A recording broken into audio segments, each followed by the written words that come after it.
est présenté par Audible.fr. Vous aimez les podcasts? Vous allez adorer les livres audio. Téléchargez-les et écoutez-les sur votre smartphone. Avec l'offre d'essai, le premier livre audio est offert sur audible.fr/slate.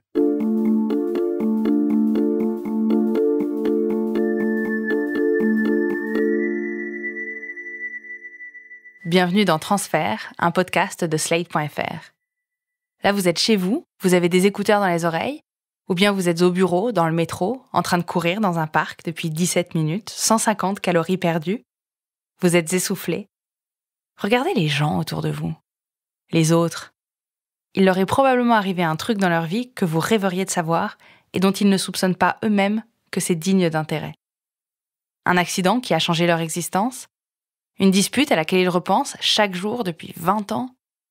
Une histoire d'amour secrète qui avait pour décor des toilettes publiques? Un truc qui ressemble à ce que vous avez vécu, ce que vous rêvez de vivre ou ce que vous redoutez. Dans Transfert, ce sont ces histoires qu'on va vous raconter. Et elles seront toujours vraies. Je m'appelle Charlotte Pudlowski et je vous présenterai un nouveau récit à chaque épisode. Celui d'aujourd'hui appartient à un homme qu'on appellera Nicolas, parce qu'il ne veut pas qu'on donne son nom. C'est un secret de famille, mais surtout un secret de parents. Vous vous imaginez vos parents d'une certaine manière, vous vous construisez par rapport à cette image, mais si cette image s'effondre, comment vous faites, vous? C'est Agathe Le Taillandier qui est allée le rencontrer.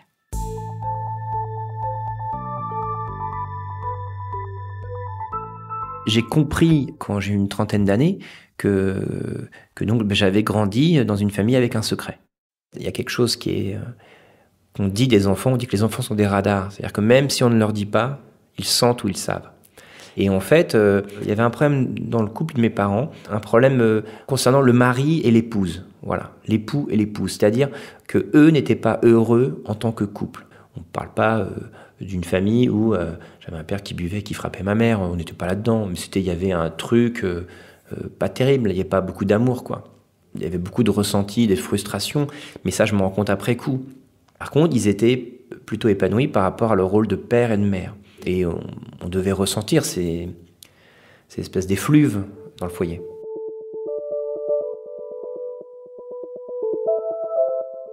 Et en fait, quand j'étais ado, justement, j'ai eu des problèmes de croissance qui sont liés à tout ça, en fait. Et entre l'âge de 13 et 18 ans, j'ai plus grandi du tout.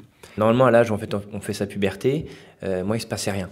Et petit à petit, c'est devenu une espèce de grosse souffrance, notamment au lycée, où vraiment, quand j'étais au lycée, je ressemblais à un gamin de 12 ans. Mon premier cours de philo, donc ça m'a fâché avec la discipline tout de suite. La prof fait l'appel, et quand elle m'appelle, et je lève le bras, elle me regarde et fait « Mais vous avez 12 ans, vous ?» Et c'était extrêmement humiliant. J'étais très inquiet, ça me faisait beaucoup de peine, et mes parents voulaient vraiment m'aider là-dessus, et on est allé même à Paris faire des tests, dans un hôpital, l'hôpital Trousseau, je crois, l'hôpital pour les enfants. Et je me rappelle, j'ai fait des tests et ils n'ont rien trouvé. Je me rappelle aussi d'un truc extrêmement humiliant, c'est quand ils vous regardent les testicules, en fait. Et que, je me rappelle, l'infirmière prend le carnet et marque pas de signe de puberté. C'est tellement dur, en fait. Pour un petit garçon, à ce moment-là, alors qu'il sait que c'est pas normal, c'est comme si on lui refusait de devenir un homme, en fait. C'est des choses un peu comme ça. Et c'est marrant parce que des années plus tard, maintenant, aujourd'hui, je sais pourquoi je grandissais plus. J'étais en séance de psy et je parle de ça. J'allais voir un psy pour la première fois et je parle de ça. Et la psy me dit, mais vous pensez que ça pouvait être un blocage psychologique? Et je lui dis, ah ben non, pas du tout, parce qu'on a fait des tests et on n'a rien trouvé. Et elle me regarde comme ça, sans rien dire. Et je me dis, ah merde, j'ai bloqué ma croissance, c'est ça. Et en fait, il s'avère que j'ai bloqué ma croissance. Et j'ai vraiment, vraiment grandi et changé physiquement le jour où je suis parti de chez mes parents. Donc clairement, il y avait quelque chose de lié à ma famille. Je pense qu'en stoppant ma croissance, je les assure d'être des parents, pour qu'ils soient confortés dans leur rôle de père et de mère, parce que c'est tout ce qu'ils avaient, en fait. Vu qu'en tant que couple, leur couple était une illusion, était un mensonge. Je me rappelle même une fois être allé acheter... C'était horrible. J'adorais les jouets, en fait. J'étais allé acheter un jouet alors que j'avais 13 ans. Normalement, à cet âge-là, on n'est plus tellement là-dedans. Et je me rappelle que à la caisse, quand on m'a dit « Ouais, c'est pour offrir », j'ai fait « Oui ». Et ils l'ont emballé. Alors que c'était pour moi. Mais j'assumais pas, en fait, parce que je savais que c'était pas normal. Mais je pense que je m'imposais de rester petit pour que voilà, pour que mes parents, je sais pas, se sentent plus parents. Je me rappelle, mon père me disait, non, mais tu seras grand comme moi, tu feras 1m75. Et moi, je voulais pas, quoi. Je voulais pas. Moi, en fait, il y avait ce symbole du 1m80. Le 1m80, c'est un peu un terme. On dit, ouais, les grands blonds d'1m80. Et sans que ce soit non plus une taille énorme, aujourd'hui, je fais 1m81. Comme si j'avais fait, non, je vais pas m'arrêter là, je vais pousser un petit centimètre. Et boum. Et voilà. Le mensonge dans une famille, c'est un truc mais tellement destructeur. Et d'ailleurs, c'est marrant parce que justement, j'avais une obsession pour la vérité, depuis toujours. Et je disais même à une époque, alors que c'est complètement faux aujourd'hui, je ne mens jamais. Et je déteste les mensonges et la tromperie. Mais même tous les mensonges, par exemple, les conspirationnistes, tous les sujets comme ça, je me rends compte que je lis des livres là-dessus depuis très longtemps, parce que je recherche la vérité. La vérité, c'est un concept un peu, hein, mais je veux savoir quelle est la vérité. Parce que je savais qu'on me mentait tous les jours, en fait.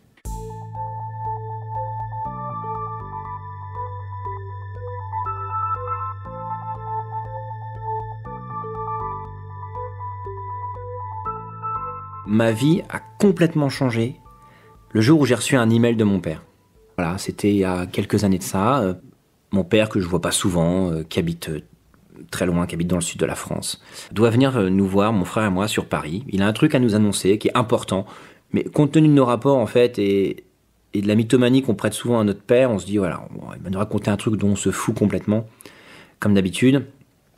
Et surtout, on n'a pas le temps. Moi, c'est une époque où je travaille beaucoup, je travaille dans une boîte, je fais des freelances à côté, j'ai besoin d'argent, j'achète un appartement. Et donc, on n'a pas super le temps de le voir, mais on accepte.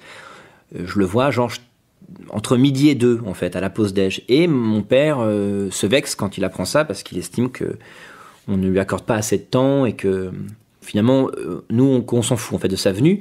Ce qui n'est pas faux, mais on ne peut pas savoir à ce moment-là qu'il a un truc très, très important à nous dire, enfin, réellement important. Bref, mon père m'envoie un mail ou un peu d'insulte, où il me reproche tout ça. J'y prête pas très attention parce que c'est mon père, hein, il est comme ça. Et le lendemain, et c'est ce jour-là qui est très particulier, il me renvoie un second mail. Rédigé un peu n'importe comment. C'est très confus ce qu'il écrit à ce moment-là, mais c'est assez compréhensible. En gros, il nous dit en substance que toute sa vie, toute la vie qu'on a connue quand il était avec ma mère, parce que mes parents ont divorcé quelques années auparavant, était une mascarade, c'était des clowneries, des singeries, et je comprends pas pourquoi il me parle de ça, même si j'avais conscience que c'était pas un couple très heureux. Et il écrit, car comme vous vous en doutez peut-être déjà, alors je tiens à vous dire que ni moi ni mon frère, on se doutait de ce qu'on allait lire, je suis homo. Voilà, écrit en lettres capitales, H-O-M-O, vraiment une espèce d'effet d'annonce ultra brutal. Et donc là, je sais que quand je lis ça, je suis dans ma boîte, dans un open space, entouré de 30 personnes, avec mon ordinateur ouvert devant moi, mon laptop. Et à ce moment-là, je baisse l'écran d'un coup et je m'écarte avec ma chaise, et je fais non, je suis pas d'accord. Et je rouvre l'ordinateur et à nouveau, il y a marqué ça. Et je suis homo.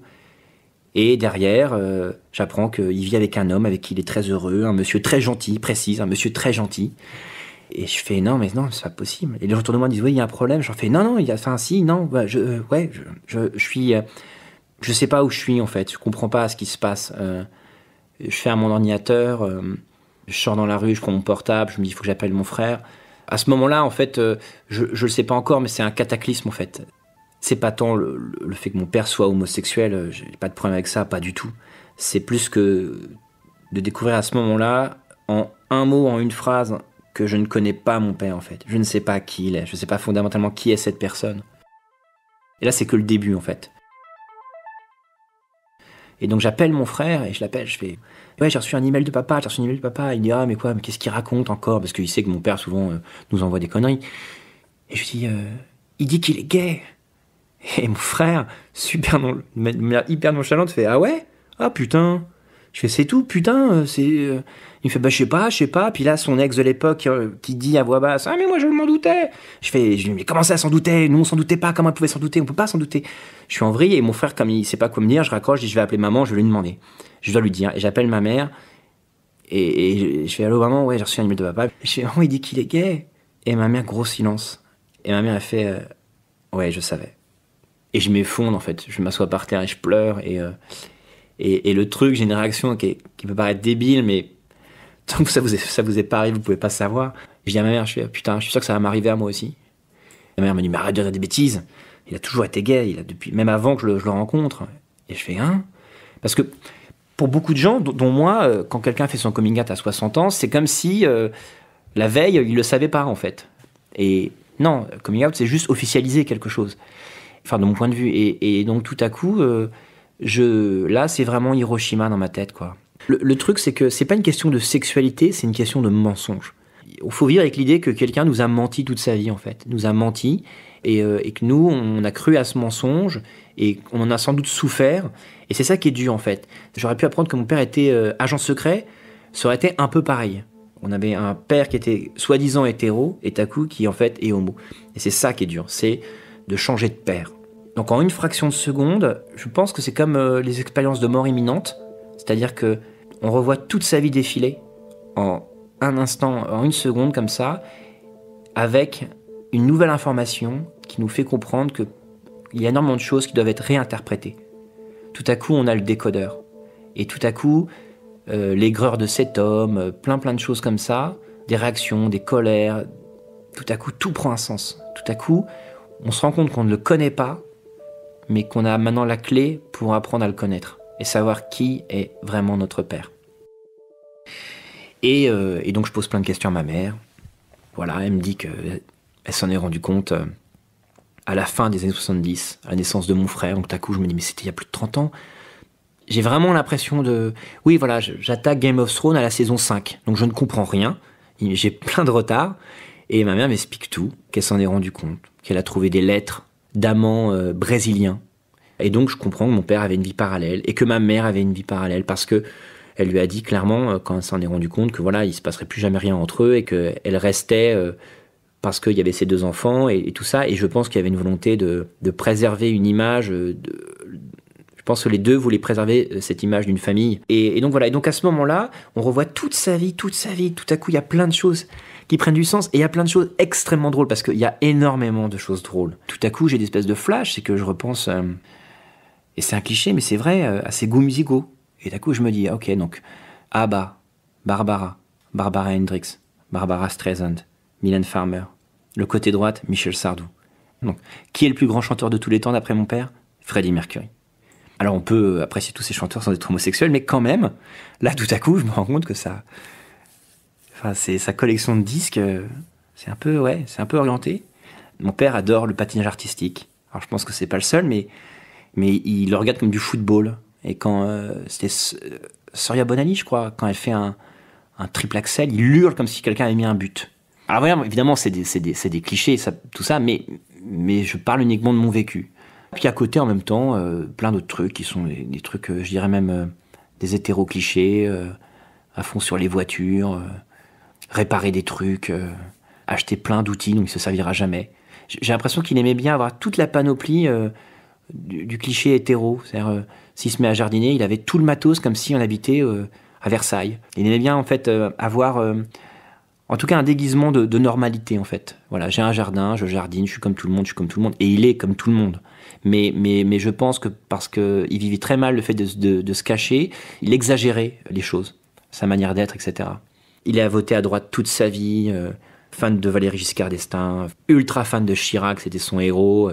J'adore le général de Gaulle, et Napoléon était un grand homme, ça le cadre. Il a un côté un peu vieille France, mon père, et très à l'ancienne, justement. Donc parmi les choses quand on revisite sa vie à ce moment-là, c'est vraiment un effet, c'est le Truman Show. C'est comme Jim Carrey, tout à coup on découvre que tout est faux, tout est truqué.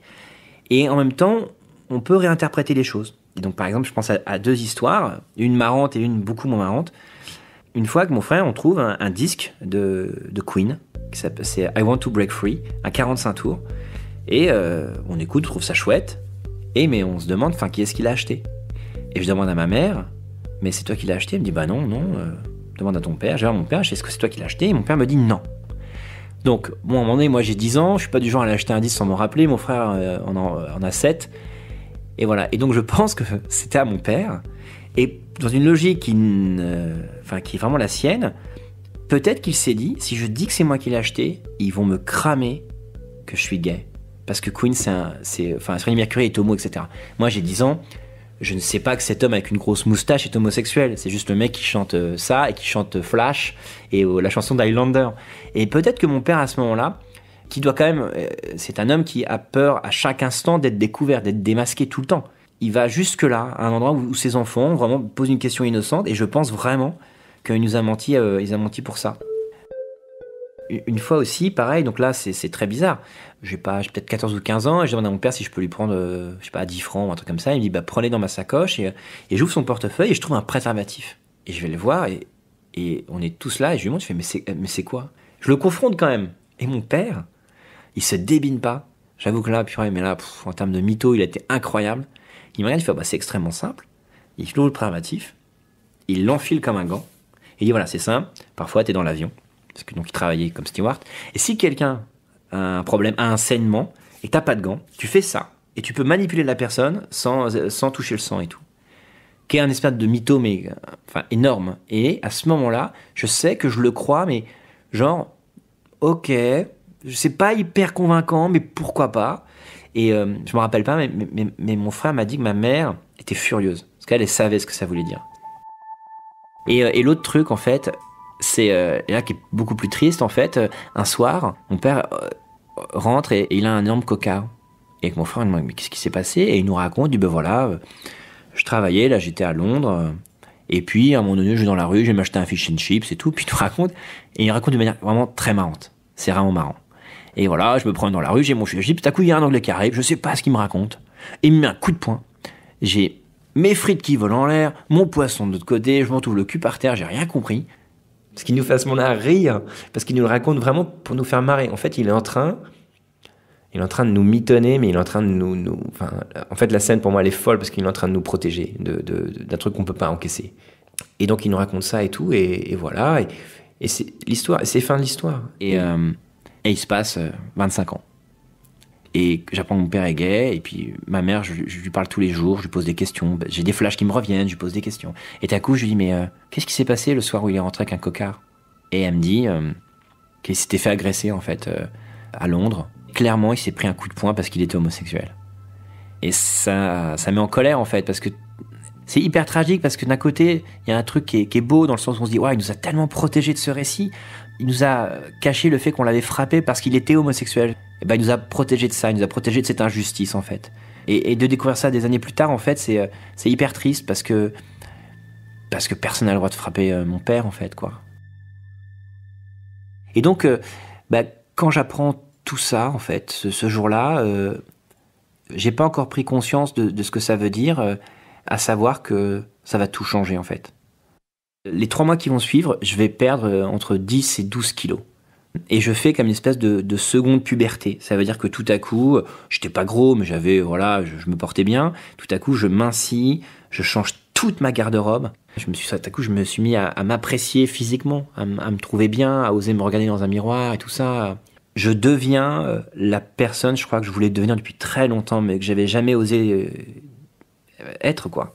En fait, je suis en train de faire mon coming out. Mon père a fait son coming out, il dit je suis gay, ben moi, je fais le mien, et puis je suis quelqu'un d'autre. Je vais rapidement me sortir d'une histoire sentimentale compliquée, quitter mon travail, faire ce que je veux vraiment faire, etc.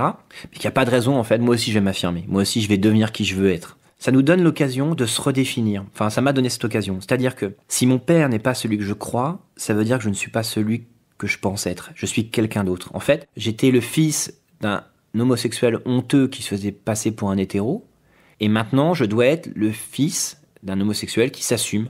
Et donc ça veut dire que moi aussi j'ai un chemin à faire pour m'aligner aussi quelque part avec qui il est devenu. Moi je suis allé voir un psy, parce que ce truc là c'est ingérable, et j'ai travaillé et ça m'a énormément aidé à devenir quelqu'un d'autre. Mon père, je peux pas dire que c'est quelqu'un avec qui j'ai eu de bons rapports, dans le sens où il m'a pas appris 10 000 trucs.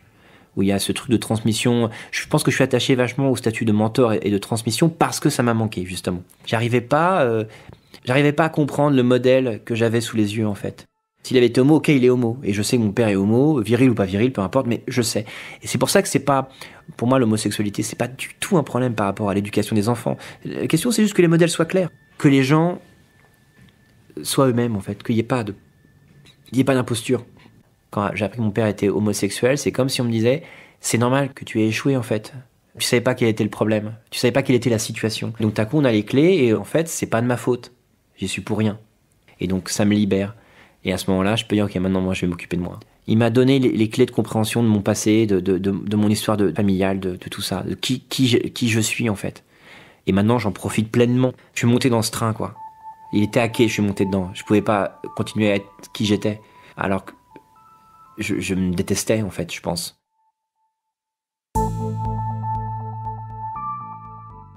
Donc après on a revu mon père et tout, c'était un peu bizarre quand même, mais voilà, on lui a dit moi je n'en voulais pas. Avec mon frère c'était beaucoup plus compliqué, mais que je comprenais, etc. Et je lui ai posé quelques questions pour qu'il me raconte un peu quand est-ce qu'il s'est rendu compte qu'il était homo, sa première fois et tout. Ben oui, j'ai envie de savoir moi j'ai envie qu'il me dise à quel âge il a senti qu'il préférait les garçons, qu'est-ce qu'il espérait. Et mon père, je pense qu'il m'a baratiné à ce moment-là. C'est-à-dire que il m'a raconté que c'est un peu venu sur le tard, après notre naissance. Quand il me raconte sa première fois, il me raconte qu'il était bourré, quoi. Donc, bon, le coming out du mec, voilà, j'étais alcoolisé, donc j'ai couché avec un homme, je trouvais ça bien. Moi, ça va 2 secondes, quoi. On parle pas de ça ici. Moi, je voudrais qu'ils me disent franchement, voilà, il avait du désir pour un autre homme et tout. Et il n'y a pas de problème, je peux l'entendre. Donc, je l'ai pas challengé là-dessus, je l'ai pas défié, mais ça m'énerve un peu qu'il continue à pas me faire confiance. Je pense qu'il y a une part de moi qui aurait apprécié qu'il se rachète avec la vérité, avec sa vérité, la vérité que je peux entendre, pour peut-être avoir plus d'estime pour mon père, pour mettre en avant ses qualités et non pas ses défauts, pour mettre en avant le courage et des choses comme ça. Et malheureusement, il me dit pas. Donc il me donne pas, il m'aide pas en fait. Il m'aide pas à le réhabiliter et à l'admirer, je dirais. Ouais, je pense que j'aurais envie de l'admirer en fait.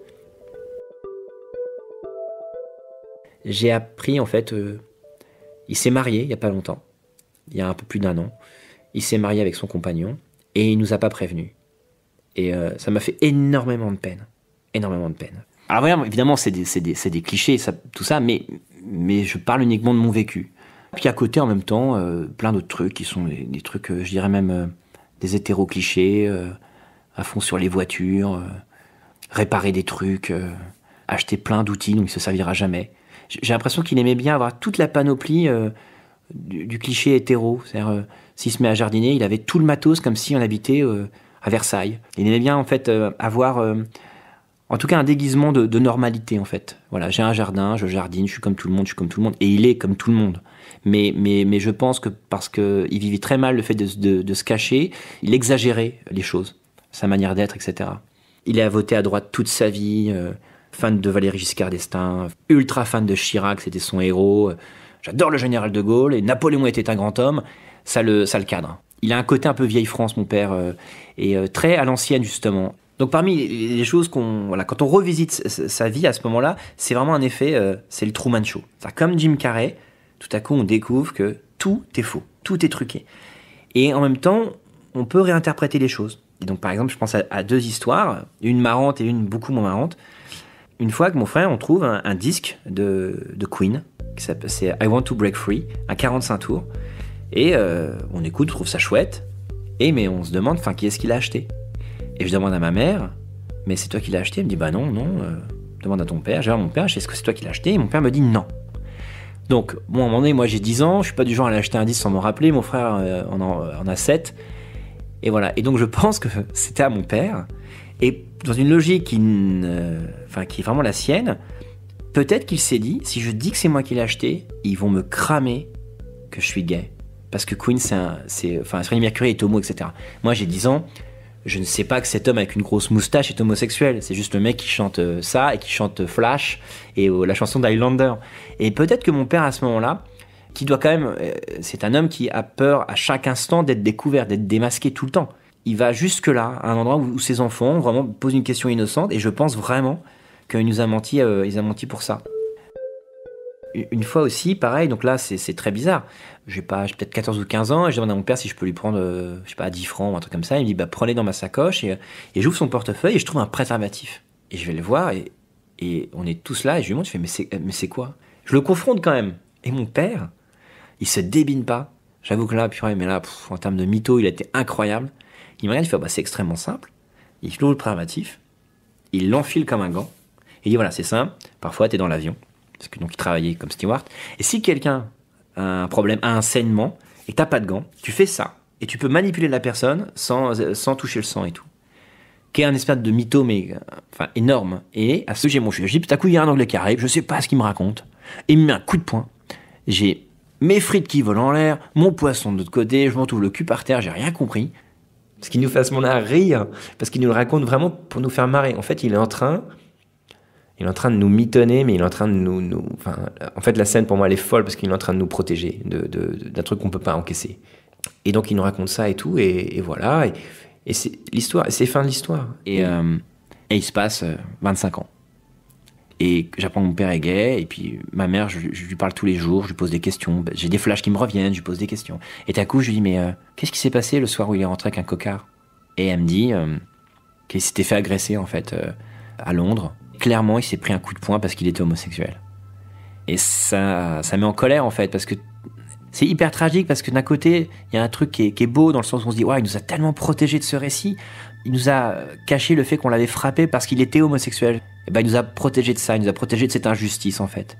Et de découvrir ça des années plus tard, en fait, c'est hyper triste parce que personne n'a le droit de frapper mon père, en fait, quoi. Et donc, quand j'apprends tout ça, en fait, ce jour-là, j'ai pas encore pris conscience de ce que ça veut dire, à savoir que ça va tout changer, en fait. Les 3 mois qui vont suivre, je vais perdre entre 10 et 12 kilos. Et je fais comme une espèce de seconde puberté. Ça veut dire que tout à coup, j'étais pas gros, mais je me portais bien. Tout à coup, je mincis, je change toute ma garde-robe. Tout à coup, je me suis mis à m'apprécier physiquement, à me trouver bien, à oser me regarder dans un miroir et tout ça. Je deviens la personne, je crois que je voulais devenir depuis très longtemps, mais que j'avais jamais osé être, quoi.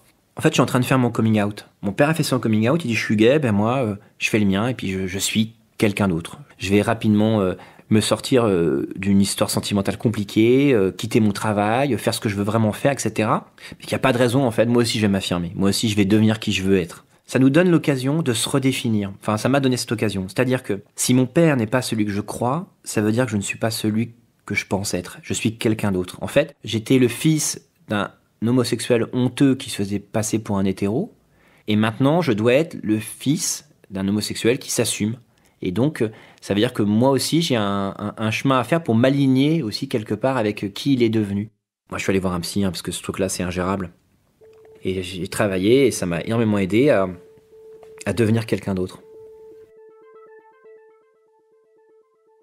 Mon père, je peux pas dire que c'est quelqu'un avec qui j'ai eu de bons rapports, dans le sens où il m'a pas appris 10 000 trucs. Où il y a ce truc de transmission. Je pense que je suis attaché vachement au statut de mentor et de transmission parce que ça m'a manqué, justement. J'arrivais pas à comprendre le modèle que j'avais sous les yeux, en fait. S'il avait été homo, ok, plutôt épanoui par rapport à le rôle de père et de mère.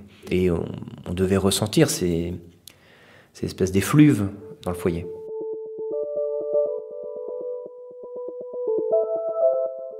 Et en fait, quand j'étais ado, justement, j'ai eu des problèmes de croissance qui sont liés à tout ça, en fait.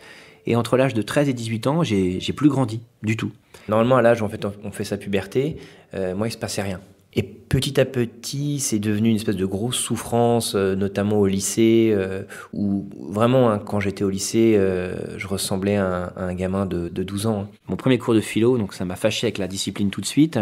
La prof fait l'appel, et quand elle m'appelle, et je lève le bras, elle me regarde et fait « Mais vous avez 12 ans, vous ?» Et c'était extrêmement humiliant. J'étais très inquiet, ça me faisait beaucoup de peine, et mes parents voulaient vraiment m'aider là-dessus, et on est allé même à Paris faire des tests dans un hôpital, l'hôpital Trousseau, je crois, l'hôpital pour les enfants. Et je me rappelle, j'ai fait des tests, et ils n'ont rien trouvé. Je me rappelle aussi d'un truc extrêmement humiliant, c'est quand ils vous regardent des testicules, en fait. Et que, je me rappelle, l'infirmière prend le carnet et marque « pas de signe de puberté ». C'est tellement dur, en fait. Pour un petit garçon, à ce moment-là, alors qu'il sait que c'est pas normal, c'est comme si on lui refusait de devenir un homme, en fait. C'est des choses un peu comme ça. Et c'est marrant parce que des années plus tard, maintenant, aujourd'hui, je sais pourquoi je grandissais plus. J'étais en séance de psy et je parle de ça. J'allais voir un psy pour la première fois, je parle de ça. Et la psy me dit, mais vous pensez que ça pouvait être un blocage psychologique? Et je lui dis, ah ben non, pas du tout, parce qu'on a fait des tests et on n'a rien trouvé. Et elle me regarde comme ça, sans rien dire. Et je lui dis, oh merde, j'ai bloqué ma croissance, c'est ça. Et en fait, il s'avère que j'ai bloqué ma croissance. Et j'ai vraiment, vraiment grandi et changé physiquement le jour où je suis parti de chez mes parents. Donc clairement, il y avait quelque chose de lié à ma famille. Je pense qu'en stoppant ma croissance, je les assure d'être des parents, pour qu'ils soient confortés dans le rôle de père et de mère, parce que c'est tout ce qu'ils avaient en fait. Vu qu'en tant que couple, leur couple était une illusion, était un mensonge. Je me rappelle même une fois être allé acheter... C'était horrible. J'adorais les jouets en fait. J'étais allé acheter un jouet alors que j'avais 13 ans. Normalement à cet âge-là, on n'est plus tellement là-dedans. Et je me rappelle que à la caisse, quand on m'a dit « ouais, c'est pour offrir », j'ai fait « oui ». Et ils l'ont emballé. Alors que c'était pour moi. Mais j'assumais pas en fait, parce que je savais que c'était pas normal. Mais je pense que je m'imposais de rester petit pour que mes parents, je sais pas, se sentent plus parents. Je me rappelle, mon père me disait, non, mais tu seras grand comme moi, tu feras 1m75. Et moi, je voulais pas, quoi. Je voulais pas. Moi, en fait, il y avait ce symbole du 1m80. Le 1m80, c'est un peu un terme. On dit, ouais, les grands blonds d'un 1m80. Et sans que ce soit non plus une taille énorme. Aujourd'hui, je suis énorme. Et à ce moment-là, je sais que je le crois, mais genre, ok, c'est pas hyper convaincant, mais pourquoi pas. Et je me rappelle pas, mais mon frère m'a dit que ma mère était furieuse, parce qu'elle savait ce que ça voulait dire. Et l'autre truc, en fait, c'est là qui est beaucoup plus triste, en fait, un soir, mon père rentre et il a un énorme cocard. Et mon frère me dit, mais qu'est-ce qui s'est passé? Et il nous raconte, il dit, je travaillais, là j'étais à Londres, et puis à un moment donné, je vais dans la rue, je vais m'acheter un fish and chips et tout, puis il raconte de manière vraiment très marrante. C'est vraiment marrant. Et voilà, je me promène dans la rue, j'ai mon fish and chips, tout à coup il y a un Anglais qui arrive, je sais pas ce qu'il me raconte, et il me met un coup de poing. J'ai mes frites qui volent en l'air, mon poisson de l'autre côté, je m'entoure le cul par terre, j'ai rien compris. Ce qui nous fait à ce moment-là rire, parce qu'il nous le raconte vraiment pour nous faire marrer. En fait, il est en train de nous mitonner, mais il est en train de en fait, la scène, pour moi, elle est folle, parce qu'il est en train de nous protéger d'un truc qu'on peut pas encaisser. Et donc, il nous raconte ça et tout, et voilà. Et c'est l'histoire, c'est fin de l'histoire. Et il se passe 25 ans. Et j'apprends que mon père est gay, et puis ma mère, je lui parle tous les jours, je lui pose des questions. J'ai des flashs qui me reviennent, je lui pose des questions. Et d'un coup, je lui dis, mais qu'est-ce qui s'est passé le soir où il est rentré avec un cocard? Et elle me dit qu'il s'était fait agresser, en fait, à Londres. Clairement, il s'est pris un coup de poing parce qu'il était homosexuel. Et ça met en colère, en fait, parce que c'est hyper tragique, parce que d'un côté, il y a un truc qui est beau, dans le sens où on se dit, ouais, il nous a tellement protégés de ce récit, il nous a caché le fait qu'on l'avait frappé parce qu'il était homosexuel. Et ben, il nous a protégés de ça, il nous a protégés de cette injustice, en fait. Et de découvrir ça des années plus tard, en fait, c'est hyper triste, parce que personne n'a le droit de frapper mon père, en fait, quoi. Et donc, quand j'apprends tout ça, en fait, ce jour-là, j'ai pas encore pris conscience de ce que ça veut dire, à savoir que ça va tout changer, en fait. Les 3 mois qui vont suivre, je vais perdre entre 10 et 12 kilos. Et je fais comme une espèce de seconde puberté. Ça veut dire que tout à coup, j'étais pas gros, mais je me portais bien. Tout à coup, je mincis, je change toute ma garde-robe. Je me suis mis à m'apprécier physiquement, à me trouver bien, à oser me regarder dans un miroir et tout ça. Je deviens la personne, je crois, que je voulais devenir depuis très longtemps, mais que j'avais jamais osé être, quoi. En fait, je suis en train de faire mon coming out. Mon père a fait son coming out, il dit je suis gay, moi, je fais le mien, et puis je suis quelqu'un d'autre. Je vais rapidement me sortir d'une histoire sentimentale compliquée, quitter mon travail, faire ce que je veux vraiment faire, etc. Mais qu'il n'y a pas de raison, en fait, moi aussi je vais m'affirmer, moi aussi je vais devenir qui je veux être. Ça nous donne l'occasion de se redéfinir. Enfin, ça m'a donné cette occasion. C'est-à-dire que si mon père n'est pas celui que je crois, ça veut dire que je ne suis pas celui que je pense être. Je suis quelqu'un d'autre. En fait, j'étais le fils d'un homosexuel honteux qui se faisait passer pour un hétéro, et maintenant je dois être, et on est tous là, et je lui montre, je fais mais c'est quoi? Je le confronte quand même, et mon père, il se débine pas. J'avoue que là, purée, mais là, en termes de mytho, il a été incroyable. Il me regarde, il fait c'est extrêmement simple. Il ouvre le préservatif, il l'enfile comme un gant, et il dit voilà, c'est simple, parfois t'es dans l'avion, parce que donc il travaillait comme steward, et si quelqu'un a un problème, a un saignement, et que t'as pas de gants, tu fais ça. Et tu peux manipuler la personne sans toucher le sang et tout. Qui est un espèce de mytho, mais énorme. Et à ce moment-là, je sais que je le crois, mais genre, ok, C'est pas hyper convaincant, mais pourquoi pas. Et je me rappelle pas, mais mon frère m'a dit que ma mère était furieuse. Parce qu'elle savait ce que ça voulait dire. Et l'autre truc, en fait, c'est là qui est beaucoup plus triste, en fait. Un soir, mon père rentre et il a un énorme cocard. Et mon frère me demande, mais qu'est-ce qui s'est passé? Et il nous raconte, il dit, ben voilà, je travaillais, là j'étais à Londres, et puis à un moment donné, je vais dans la rue, je vais m'acheter un fish and chips et tout, puis il nous raconte, et il raconte de manière vraiment très marrante. C'est vraiment marrant. Et voilà, je me promène dans la rue, j'ai mon fish and chips, tout à coup il y a un Anglais qui arrive, je sais pas ce qu'il me raconte, et il me met un coup de poing. J'ai mes frites qui volent en l'air, mon poisson de l'autre côté, je m'entoure le cul par terre, j'ai rien compris. Ce qui nous fait à ce moment-là rire, parce qu'il nous le raconte vraiment pour nous faire marrer. En fait, il est en train de nous mitonner, mais il est en train de nous... Enfin, en fait, la scène, pour moi, elle est folle, parce qu'il est en train de nous protéger d'un truc qu'on peut pas encaisser. Et donc, il nous raconte ça et tout, et voilà. Et c'est l'histoire, c'est fin de l'histoire. Et il se passe 25 ans. Et j'apprends que mon père est gay, et puis ma mère, je lui parle tous les jours, je lui pose des questions. J'ai des flashs qui me reviennent, je lui pose des questions. Et d'un coup, je lui dis, mais qu'est-ce qui s'est passé le soir où il est rentré avec un cocard? Et elle me dit qu'il s'était fait agresser, en fait, à Londres. Clairement, il s'est pris un coup de poing parce qu'il était homosexuel. Et ça met en colère, en fait, parce que c'est hyper tragique, parce que d'un côté, il y a un truc qui est beau, dans le sens où on se dit, ouais, il nous a tellement protégés de ce récit, il nous a caché le fait qu'on l'avait frappé parce qu'il était homosexuel. Et ben, il nous a protégés de ça, il nous a protégés de cette injustice, en fait. Et de découvrir ça des années plus tard, en fait, c'est hyper triste, parce que personne n'a le droit de frapper mon père, en fait, quoi. Et donc, quand j'apprends tout ça, en fait, ce jour-là, j'ai pas encore pris conscience de ce que ça veut dire, à savoir que ça va tout changer, en fait. Les 3 mois qui vont suivre, je vais perdre entre 10 et 12 kilos. Et je fais comme une espèce de seconde puberté. Ça veut dire que tout à coup, j'étais pas gros, mais je me portais bien. Tout à coup, je mincis, je change toute ma garde-robe. Tout à coup, je me suis mis à m'apprécier physiquement, à me trouver bien, à oser me regarder dans un miroir et tout ça. Je deviens la personne, je crois, que je voulais devenir depuis très longtemps, mais que j'avais jamais osé être, quoi. En fait, je suis en train de faire mon coming out. Mon père a fait son coming out, il dit, je suis gay, ben moi...